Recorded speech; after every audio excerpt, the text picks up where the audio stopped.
नमस्कार, पिंकल मेहरा डोगरा जिले। इस समय हम जम्मू में मौजूद हैं, जहाँ पर ऑल इंडिया कश्मीरी समाज और ग्लोबल कश्मीरी पंथी डायस्पोरा और जम्मू कश्मीर विचार मंच द्वारा अपनी बात को लेकर यहाँ पर सामने आए। सर, क्या नाम क्या?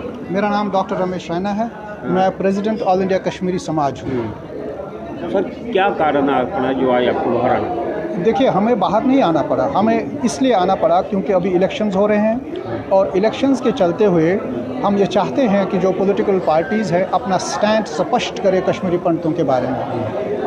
रिलीफ एंड रिहेबिलिटेशन के चलते हुए उनके पास कोई रोड मैप नहीं है। हम चाहते हैं कि आप अपना रोड मैप हमें बता दीजिए। हालांकि उन्होंने अपने घोषणा पत्र में रखा है कि हम कश्मीरी पंडितों को ये दे देंगे, वो दे देंगे, लेकिन रिलीफ एंड रिहेबिलिटेशन के बारे में उन्होंने चुप्पी साधी है। और हम चाहते हैं कि ये चुप्पी ना हो, बल्कि वो सामने आके खुल के बात करें कश्मीरी पंडितों के साथ, कश्मीरी पंडित रिप्रेजेंटेटिव्स के साथ। ये बता दें उनको कि साहब हमें आपके पास ये है, आप बताइए क्या होना चाहिए, कैसे होना चाहिए। हमारा यही एक इशू है जो हम आज इस प्रेस कॉन्फ्रेंस के माध्यम से इन पॉलिटिकल पार्टीज़ तक बताना चाहेंगे। अब किसी पर्टिकुलर एक पॉलिटिकल पार्टी के लिए ये कह रहे हैं या सभी पॉलिटिकल पार्टी ने? सभी, ये सवालिया निशान सब पॉलिटिकल पार्टीज़ पे, वो रीजनल हो, लोकल हो या नेशनल हो। तो अब आप जो आप कह रहे हैं ये बता नहीं रहे, तो आपको अब मांग किस चीज़ की करें? ये अपने मैनिफेस्टो में कि ये चीज़ें लाएं या सरकार बनने के बाद ये चीज़ें करना, कोई उसका रोड मैप लाएं? क्या उनको स्पष्ट करना है। मैंने घोषणा पत्र में तो उन्होंने रखा है, लेकिन उनको स्पष्ट करना है कि वो क्या चाहते हैं, वो कैसे चाहते हैं, वो कैसे हमें वहाँ पर। वो तो पिछले 35 साल से स्लोगनरिंग कर रहे हैं कि कश्मीरी पंडितों के बगैर अधूरा है, लेकिन वो तो खाली एक स्लोगन है। हम चाहते हैं कि वो they must come out with a concrete plan, concrete road map. पिछले कुछ समय से सरकारों ने कुछ इसके लिए प्रयास किया है। कुछ जो कश्मीरी पंडित समाज के बच्चे थे उनको PMYS के तहत वहाँ पर रोजगार भी दिया, कुछ वहाँ पे लोगों को बसाने के लिए क्वार्टर्स वगैरह भी बनाए। हम तो थैंकफुल है, हम तो अनग्रेटफुल नहीं है, we are thankful to it. But 6000 पे वो बार कहानी ख़त्म। उसके बाद हमारी अनएम्प्लॉयमेंट है, जबकि सुप्रीम कोर्ट ने भी बोल दिया कि भाई 15,000 एम्प्लॉयमेंट्स इनको दे दीजिए।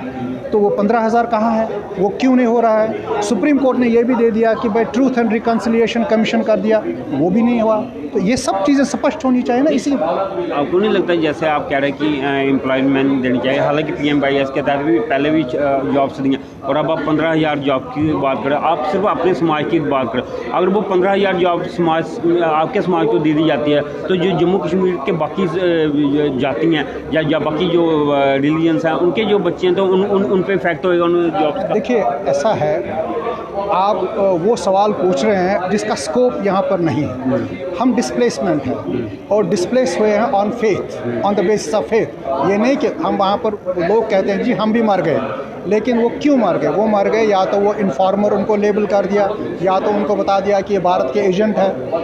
हम फेथ पे मर गए। ये कश्मीरी पंडित से मेरा सवाल इसलिए था, जिस चीज़ के आधार पे आप जॉब मांग रहे हैं उसी आधार पे तो 47, 35, 71 के रिफ्यूजी भी यहाँ पे हैं। उनको तो अभी तक केंद्र सरकार ने आपको तो फिर भी चाहे एक बूंद ही दिया, अपॉर्चुनिटी दिया, उन लोगों को तो अभी तक अपॉर्चुनिटी नहीं मिली। हम कहाँ ना करते हैं, उनको भी लड़ना चाहिए। वो भी अपने राइट्स के लिए लड़ रहे हैं। जैसे अभी देख लीजिए, हाल में उनके जो वोटिंग राइट्स है वो रेस्टोर किए गए, हमने उनका साथ दे दिया। ऐसा नहीं है कि क्वेश्चन इज़ दैट जहाँ पर नाइंसाफ़ी है वहाँ पर तो इंसाफ मिलना चाहिए, सबको लड़ना चाहिए और सब लड़ रहे हैं। डेमोक्रेसी का क्या मतलब है? डेमोक्रेसी का मतलब है इक्वी डिस्ट्रीब्यूशन। डेमोक्रेसी का मतलब है अगर आपके साथ नाइंसाफ़ी हो गई, आपके साथ नाइंसाफ़ी नहीं होनी चाहिए। वही तो हम बात कर रहे हैं। अब चुनावों का सीजन है, समय है, हर पॉलिटिकल पार्टी हर एक वर्गों को लुभाने के लिए अपने मैनिफेस्टो में काफ़ी बातें रखी है। कश्मीरी समाज को भी लुभाने के लिए, जैसे यहाँ उनकी करने के लिए, जैसे आपने कहा, उन्होंने काफ़ी चीज़ें बीच में रखी है। अब कश्मीरी समाज किस पॉलिटिकल पार्टी को वोट देना चाहेगा जिससे उनकी आकांक्षाएं पूरी हो सके? हमारा पॉलिटिकल पार्टी का वोट डालने का मतलब नहीं है। हमारा है exposure to the mainstream political parties of the place. वो कोई भी हो, वो BJP हो, कांग्रेस हो, नेशनल कॉन्फ्रेंस हो, PDP हो, कोई भी। अभी जब आप पत्रकार वार्ता कर रहे थे, एक सज्जन बाहर से आते हैं, वो आपकी पत्रकार वार्ता में आप पर एलिगेशन लगाते हैं। हालांकि पत्रकारों को भी ये समझने में समय लग गया कि हाँ, समझने में कि ये आप ही के साथ ही हैं जो लेट हो गए हैं या उस वजह से, लेकिन वो आपकी जो कार्य प्रणाली है उस पर सवाल खड़े कर रहे थे। क्या कहेंगे? फ्रस्ट्रेशन, वो जो है ना, वो बेचारा पिछले 35 साल से कोई जॉब नहीं कर रहा है। अब उसका एंगर तो जेन्युइन है। आप ये देख लीजिए, अगर हम उसका एंगर नहीं ले लेंगे तो कौन कौन ले लेगा? ये तो लेकिन एलिमेंट आप ऑफ पर वो फ्रस्ट्रेशन। आपके जो ऑर्गेनाइजेशन है उस पर वो गंभीर आरोप लगा रहे हाँ थे। तो लगा रहे हैं, उसमें क्या कर सकते हैं, उसमें कोई भी लगा सकता है। यहाँ पर नेशनल कॉन्फ्रेंस पे तो रोज़ गंभीर आरोप लगते हैं। अभी डॉक्टर फारूक साहब पे ये आरोप है कि जिस वक्त 1990 में ये हुआ था वो पलायन करके छोड़ गए और कश्मीरी पंडितों को जाना पड़ा वहाँ से। आपके साथ इस समय जो हम देखने में आया कि तीन ऑर्गेनाइजेशन के आप सारे मेंबर, कितने कश्मीरी पंडित समाज का प्रतिनिधित्व करते हैं ये तीनों ऑर्गेनाइजेशन मिलकर?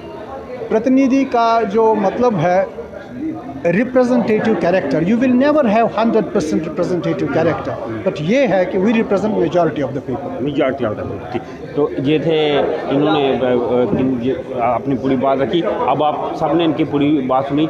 हालांकि इनकी जब ये पत्रकार वार्ता कर रहे थे बीच में एक सज्जन है, उन्होंने थोड़ा उस पत्रकार वार्ता में रुकावट भी डालने का प्रयास किया, या यूँ कहें अपनी बात रखने का प्रयास किया। ये तो आप पे डिपेंड होगा, जब हम आपको अगर वो वीडियो अवेलेबल हुआ तो बताने का प्रयास करेंगे। लेकिन बहरहाल आपने इनकी पूरी बात सुनी। अब आप सब लोगों की इस पर क्या राय है अपनी राय कमेंट बॉक्स में दीजिएगा। इसी तरह की और आप देखते लीजिए, देख रही है डोगरा जन। नमस्कार।